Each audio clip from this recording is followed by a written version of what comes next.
Assalamualaikum warahmatullahi wabarakatuh. Bismillahirrahmanirrahim. Alhamdulillahi rabbil alamin. Wabihi nasta'inu ala umuri dunya waddin.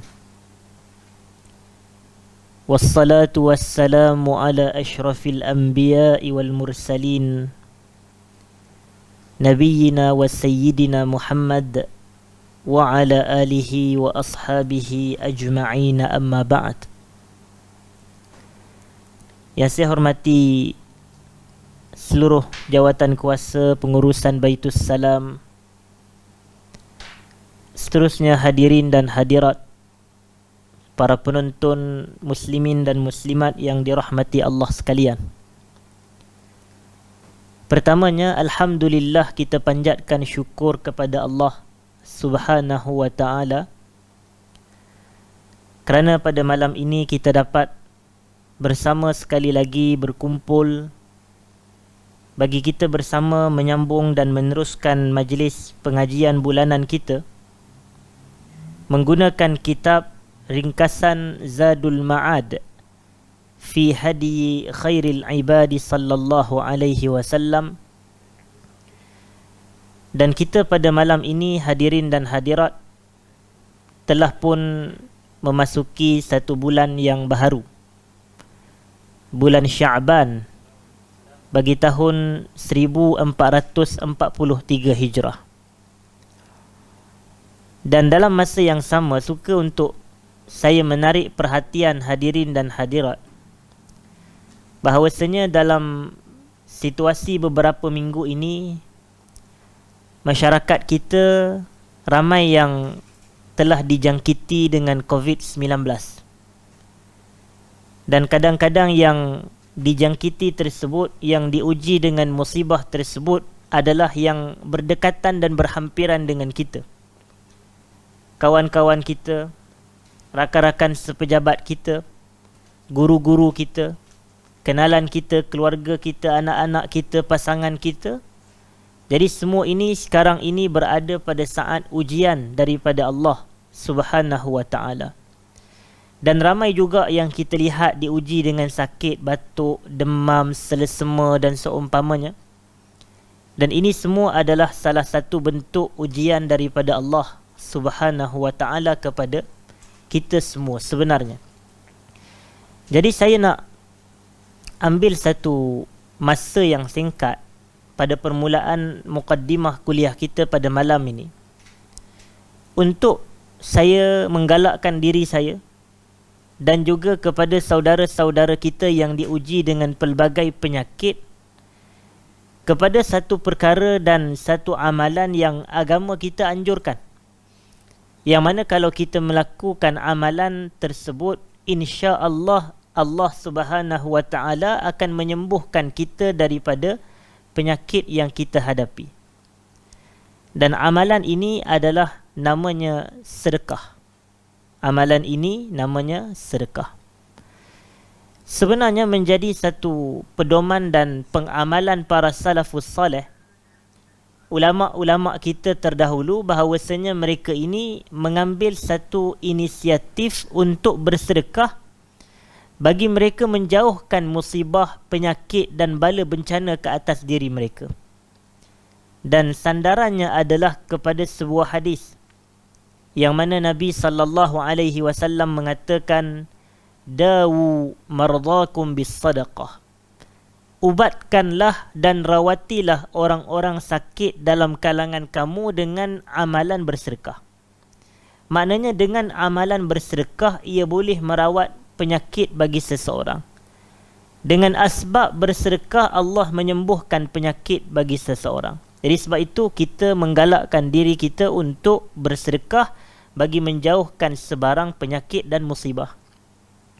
Walaupun saya maklum bahawasanya hadis tersebut dinilai daif oleh para ulama-ulama hadis yang besar seperti Al-Imamul Baihaqi, seperti Al-Hafiz Al-Iraqi rahmatullah alaihima. Tetapi pengamalan ini adalah dalam bab-bab fadilat amal, dalam bab-bab fadilat, iaitu kelebihan bersedekah. Dan kelebihan bersedekah sekiranya seseorang nak beristidlal dengan hadis yang daif, yang ni diberikan kebenaran oleh para ulama kita. Bahawasanya ulama-ulama kita Ahlus Sunnah wal Jamaah dalam kitab-kitab mereka membenarkan pengamalan dengan hadis yang daif, tetapi bersyarat, bukan tanpa syarat. Ia bersyarat bahawasanya mesti dalam bab-bab fadilat sahaja. Maknanya bab-bab fadilat ni contohnya hadis itu tadi. Rawatilah dan ubatilah orang yang sakit dalam kalangan kamu dengan sedekah. Jadi hadis ni nak memberikan ganjaran dan kelebihan sedekah kepada kita. Bahawasanya orang yang bersedekah itu Allah akan pelihara dirinya daripada musibah. Siapa yang banyak bersedekah, Allah menyembuhkan dirinya daripada penyakit yang dia alami. Jadi oleh kerana itu hadis ini adalah sebagai fadilat. Dan syaratnya pula hadis ini mestilah, kalau kita nak beramal dengan hadis daif, mestilah hadis tersebut tidak terselalu atau bersangatan lemah. Dalam erti kata ia bukan kategori hadis palsu. Kalau hadis palsu kita memang tolak ke tepi. Tapi dalam bab-bab hadis fadilat ni, dalam bab hadis-hadis dhaif yang ringan, yang tidak terlalu berat, yang tidak palsu, maka para ulama kita memberikan pengecualian dan sedikit keringanan. Dan yang ketiganya, kalau kita nak nisbah, kita tak boleh nisbah secara jazam, secara pasti bahawasanya Nabi sallallahu alaihi wasallam sebut. Cuma yang saya suka nak bawakan perbahasan sedekah merawat penyakit ini. Kerana zaman sekarang, musim sekarang ni musim ramai orang tidak sihat, ramai orang sakit itu dan ini. Sebab itu saya nak kongsikan juga sebagai permulaan kuliah kita. Walaupun hadis tersebut dinilai dhaif oleh para ulama kita, tetapi dari sudut pengamalan salaf, pengamalan para ulama-ulama salafus salih, mereka amat mengamalkan apa yang saya sebutkan. Antara contohnya adalah Al-Imam Abdullah ibn al-Mubarak rahimahullah. Orang yang belajar ilmu hadis, dia pasti akan kenal nama Abdullah ibn al-Mubarak. Lahir pada tahun 118 Hijrah dan wafat pada tahun 181 Hijrah. Dan Ibnul Mubarak ni adalah tokoh besar dalam kalangan ulama-ulama hadis. Jadi satu hari ada seorang lelaki datang kepada Ibnul Mubarak. Dan lelaki ni dia mengadu bahawasanya dirinya tertimpa satu penyakit. Di kakinya ada kecederaan yang bernanah. Kecederaan yang bernanah. Dan nanah tersebut tidak henti-henti keluar selama hampir 7 tahun. Selama hampir 7 tahun. Dan apabila nanah berterusan keluar tidak henti-henti selama hampir 7 tahun, maka datanglah lelaki itu kepada Abdullah ibn al-Mubarak untuk mencari solusi, untuk mencari penyelesaian. Maka dia pun ceritakan keadaan dirinya kepada Abdullah ibn al-Mubarak, bahawasanya dia ini diuji dengan penyakit, keluar nanah daripada kakinya tidak henti-henti selama 7 tahun. Dan dia kata, aku dah pergi jumpa tabib. Dah pergi jumpa tabib.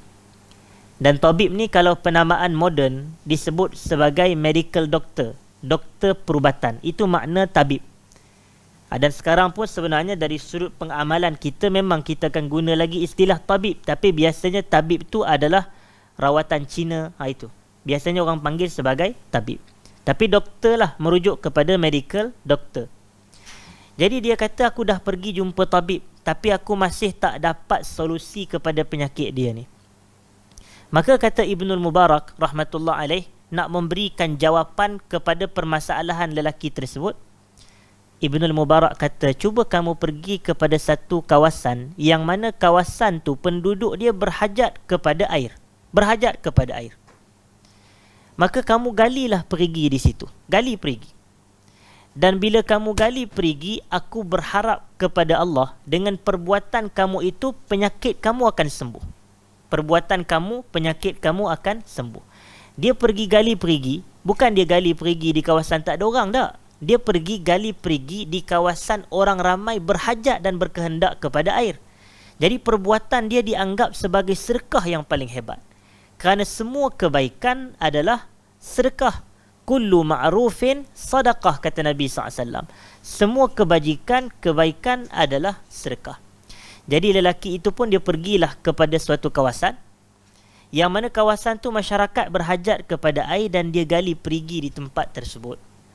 Dan sebaik dia gali, orang ramai mengambil manfaat daripada usahanya, daripada kebaikan dan kebajikan yang dia lakukan, daripada amal sedekah dia itu dengan keringat dan kudrat dia. Maka akhirnya dengan izin Allah Ta'ala, sembuh penyakitnya itu tadi. Sembuh penyakit dan terhenti nanah keluar. Dan inilah antara keajaiban sedekah. Antara keajaiban sedekah. Sedekah menghalang seseorang daripada ditimpa penyakit. Jadi kita kena sentiasa lazimkan amalan dan ibadah tersebut. Dan kisah ini diceritakan dan diriwayatkan oleh Al-Imam Az-Zahabi dalam kitabnya Siyaru A'lamin Nubala. Dalam kitabnya Siyaru A'lamin Nubala. Dan di sinilah yang menjadi pembeza antara kita dengan selainnya. Kita pun menyampaikan kisah ulama-ulama dahulu, dan ada pihak dan kumpulan juga yang menyampaikan kisah tentang mana-mana ulama. Cuma di mana perbezaan kita dengan mereka? Kita menyertakan sumber, supaya orang ramai yang mendengar dia dapat kembali kepada sumber untuk dia semak kembali kesahihan cerita tersebut. Adakah cerita itu betul ataupun cerita itu tidak. Tapi sebahagian kumpulan dia tak pentingkan. Dia tak peduli tentang isu ni. Dia main cerita sahaja kisah wali itu, main cerita sahaja kisah ulama sekian, tapi tidak ada sumbernya, tidak ada hujahannya dan tidak ada sandarannya. Jadi itu sebagai muqaddimah. Kerana saya nak galakkan perkara ini, supaya dengan amalan kita yang memperbanyakkan sedekah, Allah jaga kita daripada penyakit yang sekarang ini ramai orang diuji dengan sakit. Batuk, demam, selesema, penat, pening, macam-macam penyakit. Jadi kita ambillah satu inisiatif, banyakkan sedekah. Dan saya pun kadang-kadang tertanya juga, kalau kita nak ambil daripada kitab, ada sebuah ulama tu dia kata bahawasanya rawatan dalam agama kita ni terbahagi kepada 3 kategori.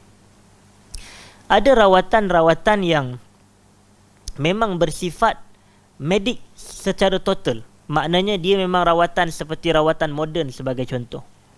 Dan ada juga rawatan yang disifatkan sebagai rawatan agama. Dan ada rawatan juga yang ketiganya yang menggabungkan antara dunia dan agama itu. Dan kata para ulama, antaranya dalam kitab Sifrus Sa'adah, penulisnya menyatakan bahawasanya bersedekah ni adalah kategori rawatan yang kedua tu tadi. Rawatan agama. Rawatan agama untuk mengubati penyakit. Bahkan kalau kita tengok dalam hadis Al-Bukhari pun, Nabi kita sallallahu alaihi wasallam ketika berlakunya gerhana, macam kita baru ni merasai gegaran gempa bumi, tapi bukan di negara kita, negara jiran kita, tapi kita rasa juga. Tapi yang ni gerhana. Dan apabila berlaku gerhana, Nabi SAW kata, "Idza ra'aitumuhu", apabila kamu melihatnya, takbirlah kamu kepada Allah, salatlah kamu kepada Allah, wa tasaddaqu, dan bersedekahlah kamu. Apa kaitan antara tengok gerhana dengan sedekah? Jadi para ulama-ulama kita seperti Al-Imam Ibnu Daqiq Al-Aid rahmatullah alaih. Ibnu Daqiq Al-Aid ni adalah ulama mazhab Syafi'i. Jadi beliau ni rahmatullah alaih, beliau kata ini adalah dalil isyarat bahawasanya seseorang itu apabila dia melihat, apabila dia mengalami sesuatu yang menakutkan, yang menggerunkan, hendaklah dia bersedekah untuk menyelamatkan dirinya daripada perkara yang dia takuti tersebut. Jadi macam kita ni khawatir dengan COVID contoh.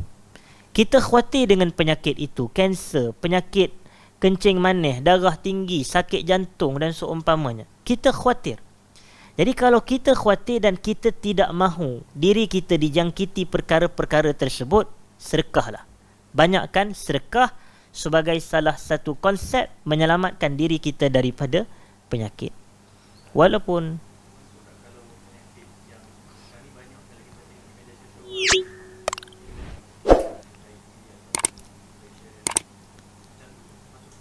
baik, soalan yang sangat baik. Saya nak ulang semula soalan supaya manfaat para pendengar yang tidak mendengar persoalan daripada sahabat kita Abu Talhah. Iaitu, adakah saya kata tadi amalan-amalan sedekah boleh merawat penyakit? Contoh. Jadi adakah termasuk penyakit-penyakit di situ seperti anxiety, penyakit depression, penyakit-penyakit kadang-kadang orang stres, orang rasa resah gelisah dan seumpamanya? Maka kita kata ia juga termasuk. Ia juga termasuk. Kerana semua ini dia bukan semata rawatan kepada penyakit-penyakit luaran sahaja, tapi penyakit-penyakit dalaman juga. Dengan izin Allah, menerusi amalan soleh. Yang ni kita kena clear. Bahawasanya adanya anjuran tu, hadis khusus, fadilat khusus. Contoh, macam saya kata tadi, ada hadis yang diriwayat oleh Al-Baihaqi, tetapi dinilai dhaif oleh Al-Baihaqi. Dawu mardakum bis sadaqah. Rawatilah orang sakit dalam kalangan kamu dengan sedekah. Yang ni hadis khusus, fadilat khusus. Tapi adanya dalil yang umum, fadilat yang umum. Macam yang Quran sebut, man amila salihan min zakarin aw untha wa huwa mu'min falanuhyiyannahu hayatan tayyibah.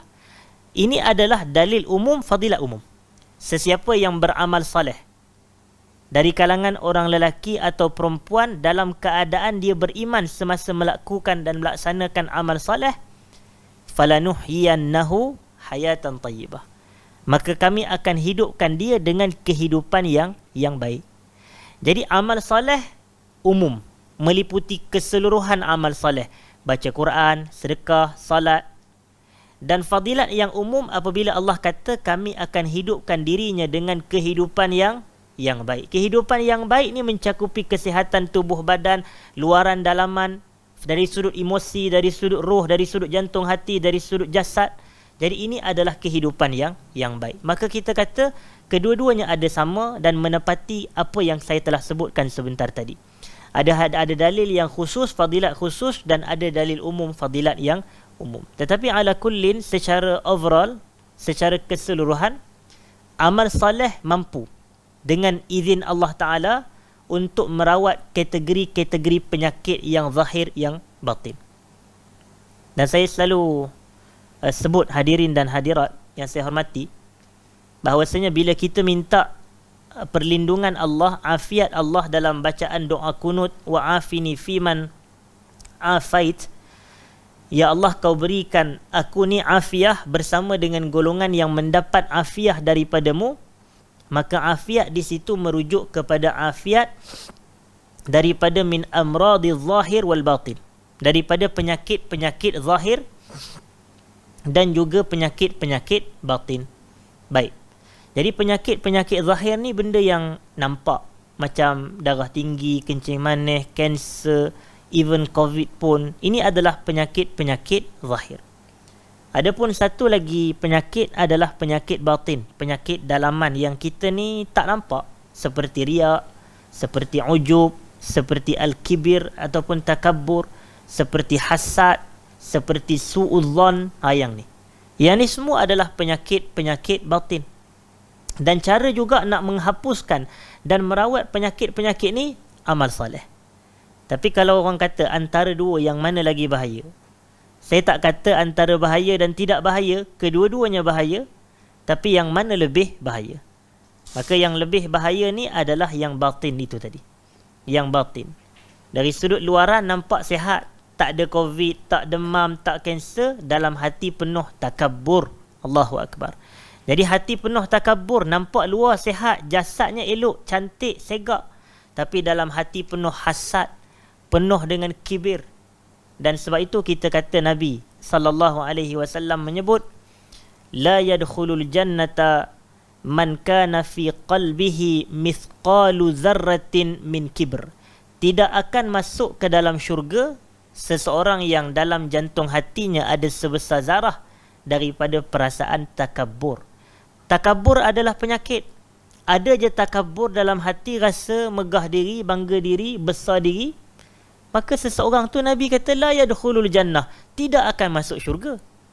Tapi kalau kita ni didiagnose adanya COVID contoh, kita tak boleh nak kata kepada doktor tu, awak ada COVID, oh kalau macam tu saya masuk neraka ke doktor? Kita tak boleh kata begitu kerana tidak ada kaitan. Orang yang ada kanser boleh masuk syurga, orang yang ada COVID boleh masuk syurga, orang yang ada darah tinggi boleh masuk syurga.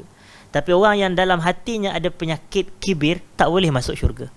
Jadi sebab itu kita nak rawat benda-benda ini, dan rawatan inilah dengan amalan soleh. Jadi kalau kita lihat banyak yang Quran berikan petunjuk kepada hal ini, hadis-hadis fadilat umum dan juga menerusi dalil yang umum. Baik. Jadi saya nak pergi kepada perbahasan kita, hadirin dan hadirat, sambungan daripada Mukhtasar Zadil Ma'ad fi Hadi Khairil Ibadi sallallahu alaihi wasallam. Ringkasan Zadul Ma'ad, iaitu bekalan perjalanan kita, bekalan permusafiran kita untuk kita ini mengikut dan menelusuri khairil ibad sallallahu alaihi wasallam, sebaik-baik manusia. Jadi kita nak kena ikut Nabi sallallahu alaihi wasallam dari sudut ucapan Nabi, dari sudut perbuatan Nabi, dari sudut akidah Nabi, akhlak Nabi, ibadat Nabi sallallahu alaihi wasallam, semuanya kita nak ikut. Kerana baginda adalah sebaik-baik ikutan. Tidak ada mana manusia yang lebih baik untuk diikuti dan dituruti kecuali Nabi sallallahu alaihi wasallam. Ada orang ni yang selain daripada Nabi, dia tak terlepas daripada salah dan silap. Adapun Nabi tidak. Semua yang baginda zahirkan, yang baginda tunjukkan, itu adalah sebaik-baik perkara. Dan sebab itu kita mempelajari kitab kita ini supaya kita nak melihat kepada hadiun Nabi sallallahu alaihi wasallam. Sebahagian ulama kata hudan Nabi sallallahu alaihi wasallam. Jadi keduanya tidak ada perbezaan yang ketara, hadiu dengan huda. Sebab itu sebahagian ulama mengatakan tentang muqaddimah kitab Sahihil Bukhari itu sebagai huda as-sari, dan sebahagian lagi mengatakan sebagai hadius sari. Sama sahaja, hadius sari, hadiu atau huda. Keduanya adalah membawa erti petunjuk. Faslun fi hadihi sallallahu alaihi wasallam fi masyihi wahdahu wa ma'a ashabihi sallallahu alaihi wasallam. Fasal berkenaan dengan petunjuk Nabi sallallahu alaihi wasallam semasa baginda berjalan bersendirian dan juga semasa baginda berjalan bersama dengan para sahabat baginda sallallahu alaihi wasallam. Kana idza masya takaffa'a takaffuan wa kana asra'un nas mishyatan wa ahsanaha wa askanaha. Yang membawa erti dan maksud Nabi ni, apabila berjalan, baginda berjalan laju, baginda berjalan pantas dan cepat. Dan baginda merupakan manusia yang paling cepat perjalanannya dalam erti kata langkah kakinya, dan paling elok serta paling sukun, paling tenang. Yang ni sifat perjalanan Nabi sallallahu alaihi wasallam. Maka di sini nak menolak isyarat sebahagian orang dia jalan tu jalan dok-gok. Tahu tak istilah dia? Maknanya jalan pun kita tengok Allah macam orang sakit, macam orang tak sihat, apa semua. Kemudian bila orang kata nampak muda lagi 20-an tapi duk jalan slow, kemudian dia kata ini warak syekh, dia kata. Itu bukan warak. Siapa yang lebih warak berbanding Nabi SAW? Dan sebenarnya isu bab berjalan ni dia bukan isu warak. Warak ni ada satu perbahasan lain. Warak ni kita tinggalkan sesuatu di dunia ni kerana kita takut dia punya keburukan di akhirat. Itu baru betul warak. Macam contoh yang Imam Nawawi kisahnya, dia tak makan pun buah hasil daripada pokok-pokok di kawasan, di kebun dia tu, kerana dikhawatiri pokok tu menghasilkan buah daripada harta yang syubhah. Yang tu logik lah, itu warak. Maknanya ada orang dia tak, kalau macam dia tengok duit yang atas tepi jalan pun kadang dia tak ambil, dia meninggalkan tu kerana warak, kerana dia takut kepada mudaratnya di akhirat. Tapi bab berjalan slow ni bukan warak. Dia tidak termasuk dalam kategori warak. Jadi kita kena jelas sebab Nabi SAW berjalan pantas. Nabi jalan laju. Tapi nanti sekarang bila kita kata begini, ada orang boleh argue pula, dia kata.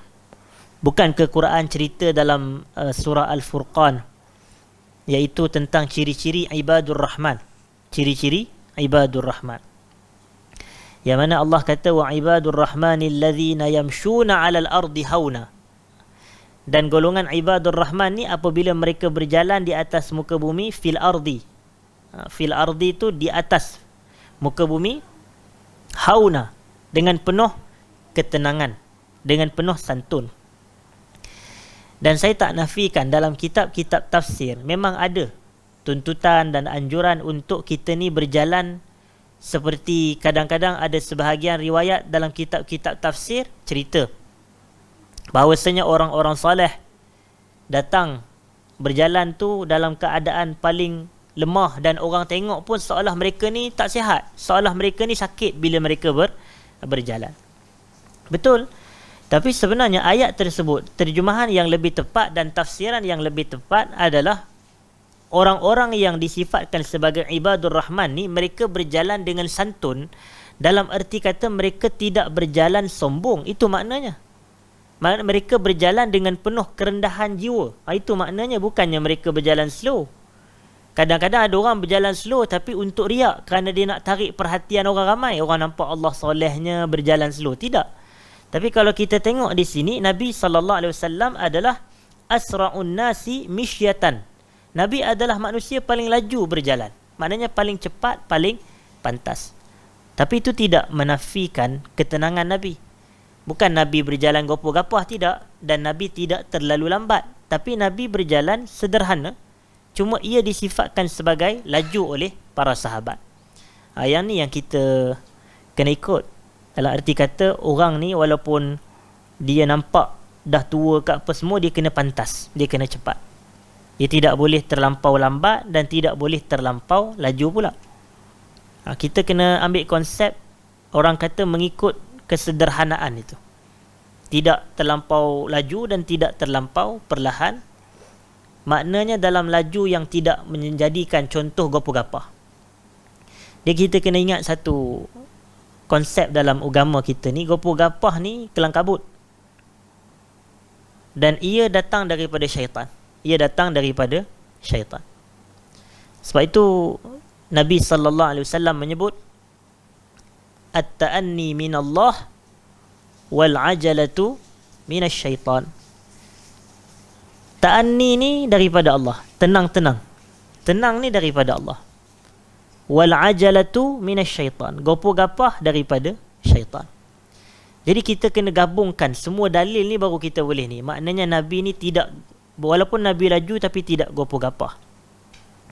Walaupun Nabi laju tapi Nabi tak terlampau perlahan macam siput contoh. Dia tidak. Tapi dia sederhana. Kita kena memahami dalam banyak riwayat untuk kita kaitkan dengan ayat wa ibadur rahman tadi, alladzina yamshuna 'alal ardi hauna. 'Alal ardi ke fil ardi ya? Wa ibadur rahman alladzina yamshuna 'alal ardi hauna. Tadi saya sebut fi masa mula-mula tadi, saya tarik balik. 'Alal ardi hauna wa idza khatabahumul jahiluna qalu salama. Jadi alal ard, di atas muka bumi. Baik. Kemudian disebutkan di sini juga, hadirin dan hadirat, kata-kata daripada Sayyiduna Abu Hurairah radhiyallahu anhu, ma ra'aitu syai'an ahsana min Rasulillah sallallahu alaihi wasallam. Aku tak pernah melihat seseorang pun yang lebih cantik berbanding Nabi sallallahu alaihi wasallam. Ahsan ni baik. Maknanya yang paling elok, yang paling segak, yang paling cantik. Ka'anna syamsa tajri fi wajhih. Seolah-olah matahari itu mengalir pada wajah Nabi sallallahu alaihi wasallam. Maknanya dari sudut kecantikan cahaya tu. Kecantikan cahaya. Wa ma ra'aitu ahadan asra'a fi mishyatihi min Rasulillah sallallahu alaihi wasallam ka'annamal ard tutwa lahu. Dan aku tak pernah tengok pun seseorang yang lebih laju langkahnya ketika dia berjalan berbanding Rasulullah sallallahu alaihi wasallam, seakan-akan bumi itu dibentang atau dilipat kepada Nabi sallallahu alaihi wasallam. Dari sudut Nabi ni berjalan seolah-olah Nabi menuruni bukit atau menuruni tempat yang tinggi, menunjukkan Nabi berjalan pantas, Nabi berjalan laju. Cuma kita kena, macam saya selalu sebut, kena beza antara segera dengan laju dan gopoh-gapah ni. Dia yang kita dituntut adalah bersegera, tapi kita tak dituntut gopoh-gapah walaupun nampak sama. Macam contoh, kita dituntut bersegera melakukan solat, bukan solat dengan keadaan yang sangat segera. Bukan.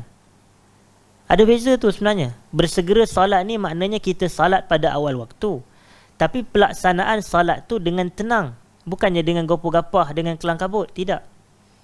Yang orang kata yang kedua tadi, dia solat dalam keadaan terlampau segera tu, itu contohnya kalau solat 4 rakaat jadi seminit. Yang tu terlampau laju. Jadi kita bayangkanlah kalau 4 rakaat 1 minit, dah 1 rakaat berapa belas saat? Jadi 1 minit ada 60. Jadi 60 saat. Jadi 60 bagi 4 ada 15 saat situ. 1 rakaat. Hebat benar. Jadi kita kata 15 saat tu nak baca Fatihah pun tak sempat saya rasa. Tapi ada orang buat. Jadi sebab itu kita pun kalau boleh kena faham. Macam bila Allah kata wasari'u ila maghfiratin, dalam surah Al-Jumu'ah tu, ya ayyuhallazina amanu idza nudiya lis-salati min yaumil jumu'ati fas'au ila dzikrillahi wa dzarul bai'. Fas'au ila dzikrillah tu. Ramai orang dia mungkin salah faham sikit. Dia yang fas'au di situ bukanlah orang kata bersegera dalam arti kata berlumba, tidak. Tapi fas'au di situ adalah pergilah kamu melakukan salat Jumaat tu, pergilah buat salat Jumaat. Dia fas'au di situ maknanya adalah daripada as-sa'yu, yang wa alaysa lil insani illa ma sa'a tu. Maknanya berdasarkan apa perbuatan yang kita lakukan. Baik, perbuatan nas. Kemudian saya nak terus pergi kepada muka surat ataupun perbahasan yang berikutnya, hadirin dan hadirat. Masih lagi kita berada pada perbahasan perjalanan Nabi sallallahu alaihi wasallam.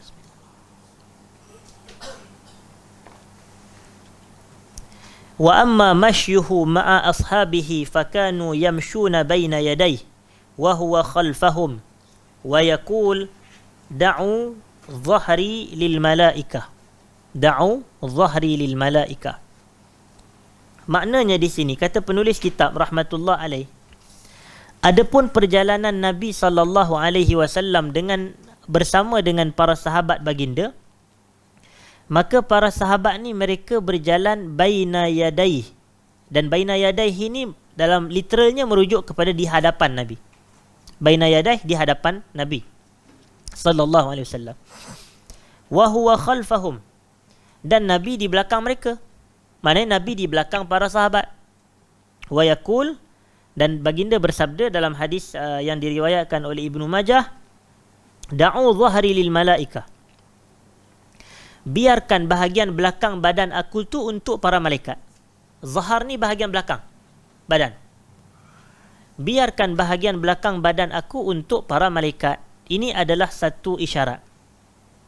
Tapi hadis ni rupanya kita kena, tak boleh kalau semata kita membaca satu hadis terus buat satu kesimpulan. Yang ni bahaya. Kerana hadis ni kadang dia datang pelbagai. Dia datang dengan banyak hadis yang mensyarahkan hadis-hadis yang lain sebenarnya. Jadi sebab itu kalau kita nak buat satu kesimpulan terhadap sesuatu perkara, kita kena gabungkan pembacaan hadis-hadis yang pelbagai. Ini yang lebih selamat sebenarnya. Jadi kita pun sebagai penuntut ilmu, kita kena tahu tentang hal ini. Ada benda yang kita tak boleh semata baca satu hadis kemudian kita terus buat kesimpulan sendiri. Bahaya sebenarnya. Sebab itu dia boleh menimbulkan satu kepahaman yang salah. Sebab tu ulama-ulama kita dahulu mereka teliti, mereka akan cross check. Banyakkan riwayat lain. Kadang riwayat ni kata begini, kadang riwayat ni kata begini pula. Jadi macam mana kita nak Orang kata al-jam'u wat taufiq, himpun dan harmonikan. Dan para ulama kita ni apabila mereka melihat adanya perbezaan pendapat yang terhasil daripada perbezaan dalil, biasanya mereka akan ada 3 cara untuk menyelesaikan percanggahan dalil tersebut. Mereka ada 3 cara. Perkara paling awal yang mereka buat adalah jamak taufiq. Mereka himpunkan dalil dan mereka harmonikan. Mereka himpunkan dalil dan mereka harmonikan. Contoh, saya nak bagi contoh. Kerana Tok Guru saya sebut, bil misali yattadihul maqal. Kalau kita bagi contoh, ucapan kita orang lebih faham, orang lebih jelas. Jadi contohnya, yang ada 2 dalil yang dilihat berbeza, tetapi ulama-ulama kita dalam nak menangani perbezaan tersebut, mereka himpun dan harmonikan. Iaitu peristiwa Isra' Mi'raj. Ada persoalan, adakah Nabi sallallahu alaihi wasallam melihat Tuhannya pada malam Mi'raj? Adakah Nabi sallallahu alaihi wasallam melihat Tuhannya pada malam Mi'raj? Rupanya ulama kita berbeza pendapat, para sahabat berbeza pendapat. Pendapat pertama kata Nabi nampak Tuhan, Nabi melihat Tuhan. Tetapi pendapat kedua kata Nabi tidak melihat Tuhan. Jadi kedua-dua ni ada nas, kedua-duanya ada sandaran. Jadi mereka nak himpunkan dan harmonikan pendapat yang 2 yang berbeza ni pada zahirnya. Macam mana? Mereka kata Nabi nampak Tuhan pun betul, Nabi tak nampak Tuhan pun betul juga. Allah, macam mana tu? Pada malam Mi'raj ni, Nabi melihat pun betul, Nabi tidak melihat pun betul. Jadi ulama-ulama kita kata bahawasanya Nabi melihat Tuhan tetapi bukan zat Tuhan. Yang Nabi lihat adalah cahaya. Itu pendapat untuk mengharmonikan. Dan yang kedua adalah pendapat yang mengatakan Nabi melihat Tuhan itu, Nabi melihat cahaya tapi tidak zat. Jadi kita faham begitulah. Maknanya walaupun ulama itu kata Nabi tidak melihat Tuhan, tapi mereka maksudkan Nabi tak melihat Tuhan secara zat, tapi yang Nabi nampak adalah cahaya. Adapun ulama yang kata Nabi melihat Tuhan tu bukannya melihat secara zat, tetapi melihat kepada cahaya. Jadi macam itulah. Sebab ada orang tanya kepada Nabi SAW, hal ra'aita rabbak? Adakah awak melihat Tuhan awak pada malam tu? Nabi kata, ra'aitun nur anna arahu. Aku nampak cahaya, macam mana mungkin aku dapat lihat zat Tuhan, dia kata. Jadi hadis sahih. Jadi sebab itu ini cara ulama-ulama nak memahami hadis yang dilihat secara zahirnya bercanggah. Macam tu jugalah hadis Nabi SAW, ada riwayat yang kata Nabi kencing berdiri, ada riwayat yang kata Nabi kencing duduk. Jadi yang mana satu ni? Kedua-duanya diriwayatkan oleh Al-Imam Al-Bukhari. Kedua-duanya ada dalam Sahih Al-Bukhari. Ada hadis Nabi kencing duduk, ada hadis Nabi kencing berdiri. Jadi yang mana satu betul? Adakah itu percanggahan? Kita kata tak. Kalau kita nampak percanggahan, kita himpun dan harmonikan. Bukan semua perbezaan pendapat adalah perpecahan dan perbalahan. Jadi orang kita ni sensitif. Asal ada ustaz kritik ustaz lain, dia kata habis dah ustaz kita duk bergaduh, berbalah, berpecah. Bukan semua begitu. Perbezaan memang akan berlaku, cuma kita kena cari cara nak harmonikan tu. Kitalah kena kuasai sendiri. Bukan semua perbezaan membawa kepada perpecahan. Kadang bagus perbezaan pendapat selama kita raikan akhlak dan adab. Ni orang yang duk pejuang akhlak, bila duk beza pendapat, kafir orang tu. Apa akhlaknya? Tu tak elok.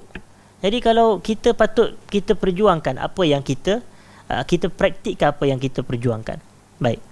Jadi dalam hadis ada yang kata ibunda kita Aisyah, Nabi kata, Aisyah kata, kalau ada orang bagi tahu kepada kamu yang Nabi kencing berdiri, maka fala tusaddiquh, jangan kau percaya kepada dia. Maka Rasulullah sallallahu alaihi wasallam yabulu qa'iman qat, kata Aisyah. Nabi tak pernah kencing berdiri walau sekali pun, kata Aisyah.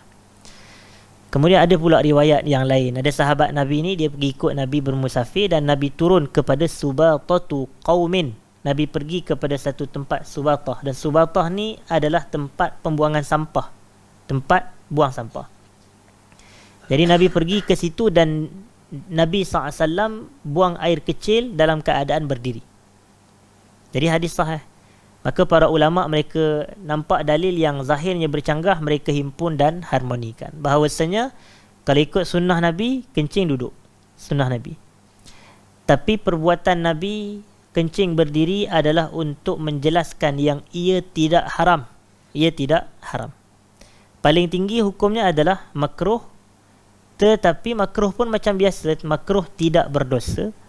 Dan kata para ulama bahawasanya kencing berdiri dibenarkan juga dengan dawabit. Dia ada dia punya dawabit dia. Dawabit ni maknanya syarat-syarat dia lah. Maknanya dalam arti kata kita hendaklah aurat tidak terdedah. Ni kencing berdiri tapi aurat terdedah contoh.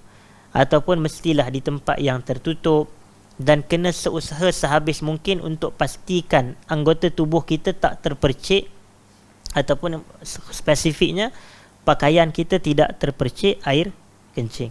Baik. Jadi macam tu caranya. Jadi apa kaitan dengan perbahasan kita ni tadi?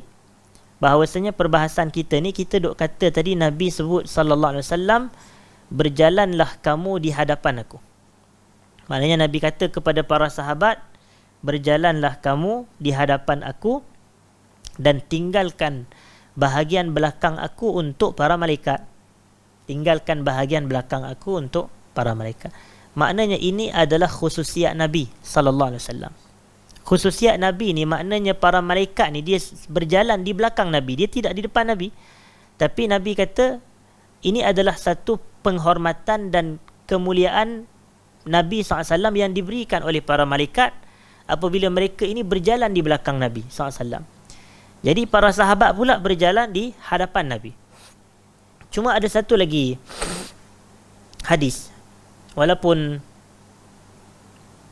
hadis ini juga dinilai sebagai dhaif oleh sebahagian para ulama. Nabi SAW mengatakan, la tamshu baina yaday, jangan kamu berjalan di hadapan aku, wala khalfi, dan jangan kamu berjalan di belakang aku. Jadi para ulama sebahagian yang mensyarahkan hadis imshu amami, jalanlah kalian di depan aku ni, sebahagian mereka mengatakan yang dimaksudkan dengan amam di situ, depan tu adalah kanan dan kiri. Itu makna sebenarnya. Jadi janganlah kamu berjalan di hadapanku, tetapi jalanlah kamu di hadapan aku. Kata Nabi SAW kepada para sahabat, merujuk jalanlah kamu di kanan dan kiri aku. Maknanya beriringan dengan Nabi SAW, bukan di hadapan Nabi secara literal. Kerana ada riwayat lain yang menyebut begitu. Tapi tak salah untuk orang kata tarjih. Yang ni pun ada satu cara juga. Orang kata cara nak berhadapan dengan dalil-dalil yang bercanggah selepas daripada jamak taufik tu tarjih. Bila tarjih ni mesti kena ada salah satu yang betul. Mesti kena ada salah satu yang betul. Jadi contohlah kalau hadis ni, kalau kita berpegang hadis yang Nabi kata jangan kamu berjalan di hadapan aku dan jangan kamu berjalan di belakang aku, hadis tu dhaif, maka letak ke tepi. Letak ke tepi. Tapi yang sahihnya adalah imshu amami, jalanlah kamu di hadapan aku, da'u zahri lil malaikah, biarkan bahagian belakangku untuk diekori dan diikuti oleh para malaikat. Jadi hadis itu sahih, maka makna yang sebenar adalah para sahabat hendaklah berjalan di hadapan Nabi SAW, bukannya di bahagian kanan dan kiri Nabi SAW. Dan ada juga satu hadis, dan ini nak memberikan contoh, adalah anjuran utamanya adalah para sahabat ni bila berjalan dengan Nabi, mereka di depan. Tapi tidak bermakna ada sahabat yang tidak berjalan di depan Nabi, sebaliknya berjalan di belakang Nabi. Bukannya bermakna begitu, kerana riwayatnya ada banyak. Riwayat ada banyak. Sebab tu bila orang ni makin lama makin belajar, baru dia tahu banyak yang dia tak tahu. Betul. Dia sebab kenapa kita duk rasa kita alim, sebab kita sikit belajar. Tapi bila makin lama belajar, kita rasa, banyak benda yang rupanya aku tak tahu lagi sebenarnya. Saya lah tu. Banyak sungguh tak tahu. Itu tak tahu, ini tak tahu. Tapi bila kita buka, rupa ada hadis ni contoh. Ada ayat ni, ada dalil ni, ada sandaran ni. Jadi kita kalau boleh sebagai penuntut ilmu di peringkat yang masih muda ni, kita kena tenang. Jangan gopoh-gapah dulu, nanti dulu. Jangan mudah menafikan. Kadang kita terus kata ni tak ada dalil, ni tak ada hujah, ni tak ada sandaran. Nanti dulu, kita kena kaji dulu. Kadang-kadang ada, tapi kita tak baca. Jadi kalau kita tak baca, boleh jadi kita yang malu lah nanti. Walaupun kita ni berada pada manhaj yang benar, pada jalan yang betul. Tapi kadang kita duk kesipuan, dia panggil national embarrassment contoh. Tapi itu adalah satu kesipuan. Maknanya ada rasa segan lah kita. Kita akan rasa malu. Sebab apa? Sebab kita yang kurang mengkaji, kita yang kurang membaca. Rupanya ada sandaran tu. Iaitu ada satu hadis daripada Ibnu Abbas radhiyallahu anhuma. Dia kata, kuntu khalfan nabiyyi sallallahu alaihi wasallam yauman. Aku pada suatu hari berada di belakang Nabi SAW. Maknanya adalah riwayat sahabat duduk di belakang dan Nabi di depan. Maknanya ini adalah sebenarnya faktor adab sahaja. Utamanya adalah sahabat di depan Nabi SAW. Tapi ia bukanlah satu kewajipan. Maknanya kadang-kadang ada sahabat seperti Ibnu Abbas duduk di belakang Nabi SAW. Dan itu lebih menzahirkan akhlak dan adab. Kerana Ibnu Abbas ni walaupun dia sepupu Nabi, tapi dia jauh lebih muda daripada Nabi sallallahu alaihi wasallam. Jadi dia kata kuntu khalfan Nabi sallallahu alaihi wasallam. Kemudian Nabi mengatakan kepada dia, ya gulam, inni uallimuka kalimat ihfazillaha yahfazka. Wahai budak, aku nak ajarkan kepada kamu beberapa patah kata. Jagalah Allah, Allah jaga kamu. Dan disebutkan di sini juga, wa kana alaihi salatu wassalam yamshi hafiyan wa mutana'ilan. Nabi ni sallallahu alaihi wasallam, kadang Nabi berjalan hafi. Hafi ni tak pakai selipar. Itu. Kadang Nabi berjalan tidak pakai selipar dan kadang Nabi pakai selipar. Jadi nak menunjukkan kepada jawas. Ini konsep dia. Perbuatan Nabi semuanya adalah hujah. Perbuatan Nabi ni sallallahu alaihi wasallam semua menjadi sandaran dan dalil. Maknanya kalau Nabi buat sesuatu, ini dari sudut hukumnya apa dia perbuatan, apa hukum bagi perbuatan tersebut. Macam itulah cara kita nak beragama. Tengok kepada tindak tanduk perbuatan Nabi. Bila dah tengok kepada tindak tanduk perbuatan Nabi ni, contohlah, Nabi ni dia kahwin lebih daripada 4 dalam satu-satu masa yang sama. Tetapi umat Nabi sallallahu alaihi wasallam tidak dibenarkan. Jadi kenapa tidak dibenarkan? Kerana ada dalil yang melarang.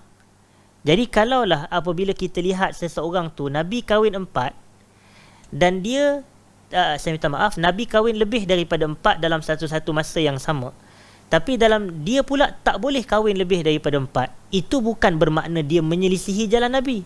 Itu bermakna dia mengikuti jalan Nabi SAW. Kerana apa? Ada perbuatan Nabi yang khususiat Nabi, maka Nabi sahaja yang buat, tetapi tidak kita. Sama juga macam ada orang yang kata wajib Nabi ni melakukan tahajud, tapi bagi hak kita tak wajib.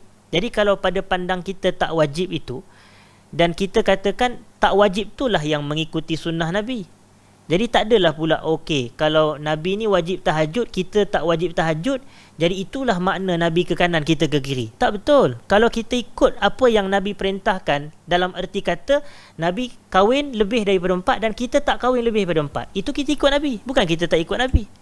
Jadi sebab itu kadang-kadang bahaya duk cakap benda yang pelik-pelik ni dalam kalangan masyarakat. Jadi kita sebenarnya mengikut juga laluan dan arah Nabi sallallahu alaihi wasallam. Sebab setiap tindak tanduk perbuatan Nabi boleh dijadikan sebagai dalil. Jadi bila Nabi ni pakai selipar, kadang Nabi berjalan tak pakai selipar. Maknanya kalau kita pun nak berjalan tak pakai selipar tapi kena pada tempatnya, tak ada masalah. Tapi janganlah tengah-tengah padang ataupun tengah-tengah panas. Yang lagi panas dia adalah atas jalan tar tu, tak pakai selipar, sakitlah kaki dia. Yang itu boleh memudaratkan diri. Apa sahaja yang memudaratkan diri, agama tak benarkan. Tapi kalau kita tempat duk main bola contoh, orang main bola atas padang rumput, dia tak nak pakai selipar, suka hati dia lah. Menunjukkan bukannya haram pun benda tu kalau dia nak main bola tak pakai selipar. Baik. Tapi kalau dia pakai selipar duk berjalan sana sini, itu lebih utama. Baik. Kemudian ada juga perbahasan berkenaan dengan duduk Nabi dan sandar Nabi sallallahu alaihi wasallam. Dan disebutkan secara ringkas, Nabi ni kadang duduk di atas tanah dan kadang Nabi duduk di atas, orang kata, kapet ataupun apa bahasa yang lebih tepat, maknanya alal hasiri wal bisat, maknanya Nabi di atas, orang kata kapet lah, nak terjemah apa tak tahu. Kapet kalau pemaidani tu nampak moden sangat pula. Jadi Nabi maknanya di sini, Nabi ni kadang duduk atas tanah, kadang Nabi duduk atas tikar lah, lebih tepat tikar. Kadang-kadang Nabi duduk di atas tikar. Kalau kapet ni tikar yang berbulu kan, tapi kita kata tikar yang dibuat daripada pelepah kurma ke apa dia ke, yang tu kadang pun Nabi duduk di atas perkara tersebut juga. Jadi di sini pun adalah isyarat kepada keluasan, kepada jawaz, kepada keharusan. Duduk atas tanah pun boleh, duduk atas lantai pun boleh, nak duduk atas tikar pun boleh. Begitulah. Baik. Kemudian yang terakhir sebelum kita tutup adalah berkenaan dengan fasal Nabi, fasal kata penulis kitab, fi hadihi sallallahu alaihi wasallam inda qada'il hajah. Berkenaan dengan petunjuk Nabi sallallahu alaihi wasallam ketika Nabi nak qada' hajat. Dan qada' hajat ni adalah buang air besar. Qada' hajat adalah buang air, ataupun yang lebih tepatnya buang air, baik air kecil ataupun air besar. Kata penulis kitab rahmatullah alaih, kana idza dakhala al-khala, qala, Nabi sallallahu alaihi wasallam apabila memasuki al-khala, dan al-khala ni adalah bil air. Dia kalau kita kaitkan al-khala ni dengan khalwah, khalwah ni bersendirian, bilik air adalah tempat kita bersendirian.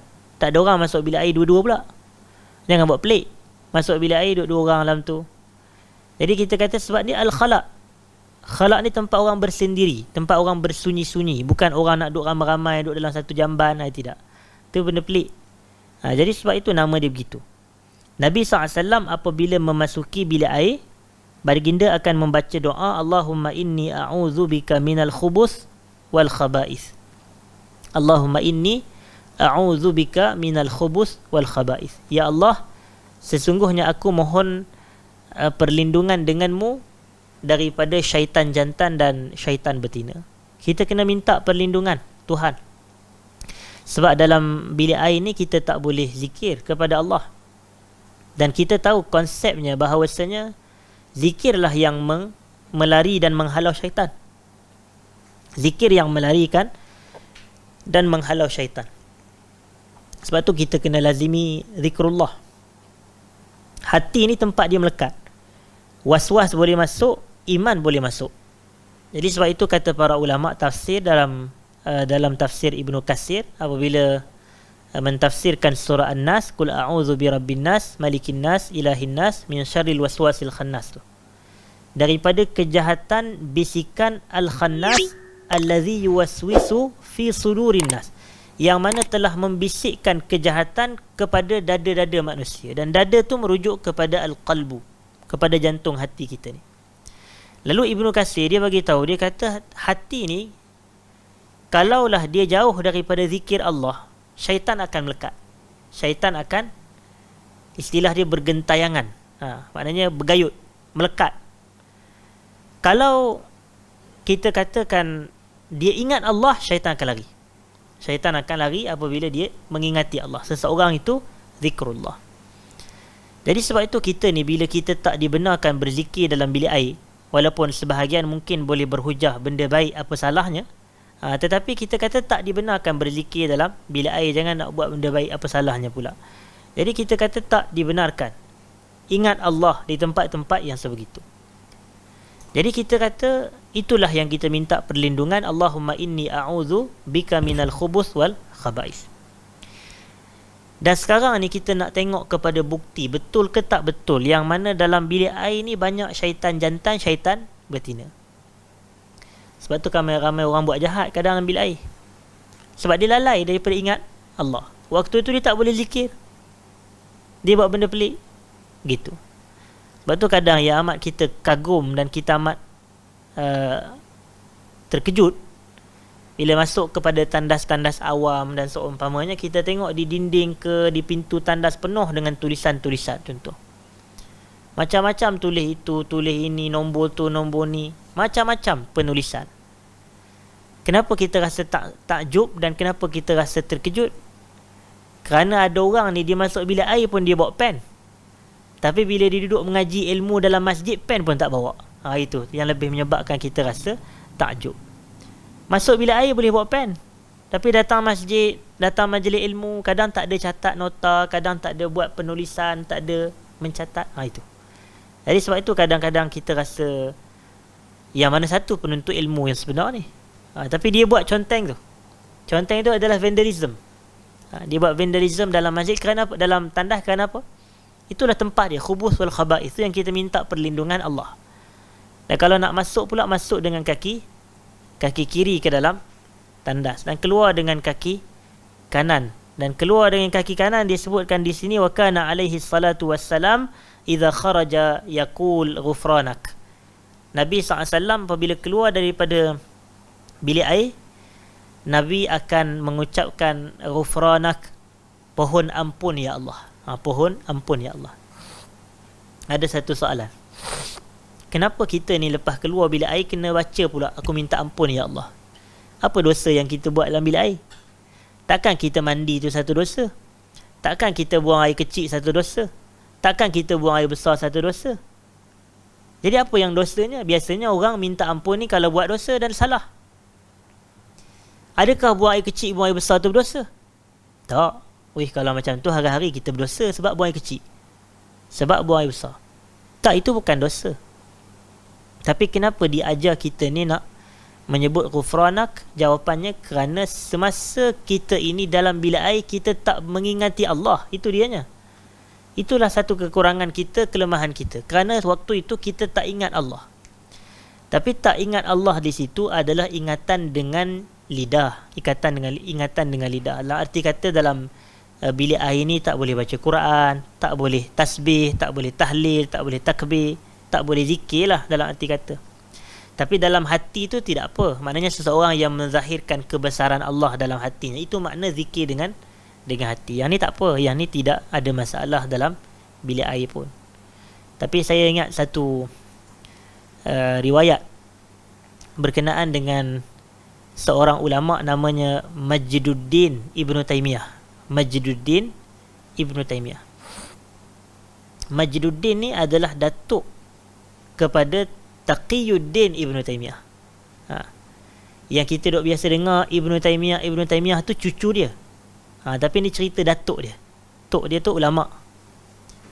Ibnu Taimiyah ni adalah yang kita duk rujuk Syekhul Islam tu kan. Yang tu adalah Taqiyuddin Abul Abbas Ahmad Ibnu Abdul Halim Ibnu Abdis Salam Ibnu Taimiyah. Jadi Abdus Salam ni adalah tok dia yang saya kata Majduddin Ibnu Taimiyah tu. Ulama besar dalam mazhab Hambali. Jadi Majduddin Ibnu Taimiyah ni diceritakan kisah dia bahawasanya bila dia duduk dalam bilik air, dia akan suruh ada seorang anak murid dia duduk di luar baca kitab daripada luar, dan suara tu ditinggikan supaya dia boleh dengar bacaan kitab tu dalam bilik air. Allah. Itu ciri apa? Inilah ciri ulama sejati. Orang kata kesungguhan menuntut ilmu, hatta dalam bilik air pun dia tak nak buang masa. Kita dalam bilik air dengar juga, tapi dengar lagu, pasang radio, pasang apa benda tah macam-macam lagi. Tapi kita bezalah jauh. Maknanya dia dengar itu, kalau dengar semata tak salah. Maknanya baca kitab kemudian dia dengar, dia ambil manfaat. Begitu duduk dalam bilik air. Dan banyak lagi riwayat, macam Imam Nawawi pun ada kisah bahawasanya Imam Nawawi ni dia tak makan benda-benda yang kalau dia makan tu akan menyebabkan dia buang air lama. Jadi dia makan benda-benda yang kalau dia nak buang air tu pun sekejap je. Maknanya tak adalah dia makan, kalau kita dengan biryaninya, dengan capatinya, dengan macam-macam kita makan, kari kepala ikannya. Jadi kita makan macam-macam, lepas tu penuh perut, lepas tu bila kita nak membuang, nak melabur tu lama kita melabur. Contoh, lama kita buang air besar. Jadi bila buang lama tu, bagi ulama-ulama ni rugi masa aku Jadi aku nak makan buah je contoh, nak makan benda kecil. Tapi kita ni pun yang mengaku penuntut ilmu memang susah nak ikut. Tapi ni para ulama sejati kita. Hidup mereka dengan ilmu, dengan kitab, dengan bacaan, dengan ingat Allah. Susah nak jumpa dah ulama-ulama begitu pada akhir zaman sekarang ni. Baik. Dan disebutkan di sini juga sebelum kita tutup, wa kana alaihi salatu wassalam yastanji bil ma'i taratan wa yastajmiru bil ahjari taratan wa yajma'u bainahuma taratan. Nabi sallallahu alaihi wasallam beristinja menggunakan air kadang-kadang, dan kadang-kadang Nabi beristijmar menggunakan batu, dan kadang-kadang Nabi menghimpunkan proses penyucian tu antara istinja dan istijmar. Jadi kita kena ingat bahawasanya istilah kalau kita buang air kecil, kita ambil air dengan tangan kiri kita, kemudian kita basuh dan bersihkan kemaluan kita, namanya istinja. Itu namanya. Mana istinja ni guna air. Istinja guna air. Adapun satu lagi yang kita dok belajar, dok bersihkan najis dengan batu tu, namanya istijmar. Namanya istijmar. Tapi dari sudut pengamalan, kita tidaklah familiar dengan perbuatan tu. Kita pun, saya pun tak pernah buat. Sebab kita ni mudah dengan air. Kita mudah dengan air. Jadi kita istinja sahajalah. Jadi perbuatan membersihkan najis dengan air, sama ada najis tu daripada kubul atau dubur, perbuatan tu namanya apa? Istinja. Namanya istinja. Dan kalau kita buka kitab-kitab fiqh mazhab Syafi'i, macam contoh matan Abi Syuja', penulisnya sebut bahawasanya yang paling afdal adalah menghimpunkan antara istinja dan istijmar. Yang paling afdal. Kerana itu pada pandangan beliau adalah paling membersihkan ain najis tu. Maknanya paling menghilangkan najis kotoran tu daripada saluran keluar najis tersebut. Tapi kalau selama kita dah pasti, kalau kita basuh dengan air pun bersih dah kita punya saluran najis, tak ada masalah. Yang tu pun dah mencukupi dan memadai. Sebab kita nanti, saya tak nak macam orang kita kan, nak bahas tentang hukum hakam salji di Malaysia sampai 3 tahun. Malaysia mana ada salji Syah? Tapi kita nak bahas tak habis-habis cerita salji. Itu maksud saya sebenarnya. Kita tak bahaskan panjang lebar tentang bagaimana nak cuci najis ni dengan batu, disebabkan pengamalan kita ni tak familiar masyarakat kita. Memadailah kita duk cerita bersihkan najis dengan air, bersihkan najis dengan air, tetapi syarat dia mesti hilang najis tersebut secara yakin. Jangan ada bau pula, jangan ada warna dia pula, jangan ada pula dia punya ain najis tersebut. Jadi ini cara Nabi SAW. Baik. Cuma ada mungkin persoalan yang masyarakat tanya adalah dengan tisu. Maka tisu ni kalau ikut kepada kitab-kitab fiqh dia memasukkan dengan daun, dengan apa-apa sahaja yang boleh mengalihkan najis daripada saluran keluarnya kepada benda tersebut. Macam contoh daun, macam contoh kertas. Jadi itulah yang kita katakan tisu. Maknanya tisu pun boleh dijadikan sebagai alat istinja. Tisu juga boleh dijadikan sebagai alat istinja, tetapi dengan syarat ia mampu mengalihkan najis tersebut dan menghilangkan najis daripada salurannya. Daripada macam mana?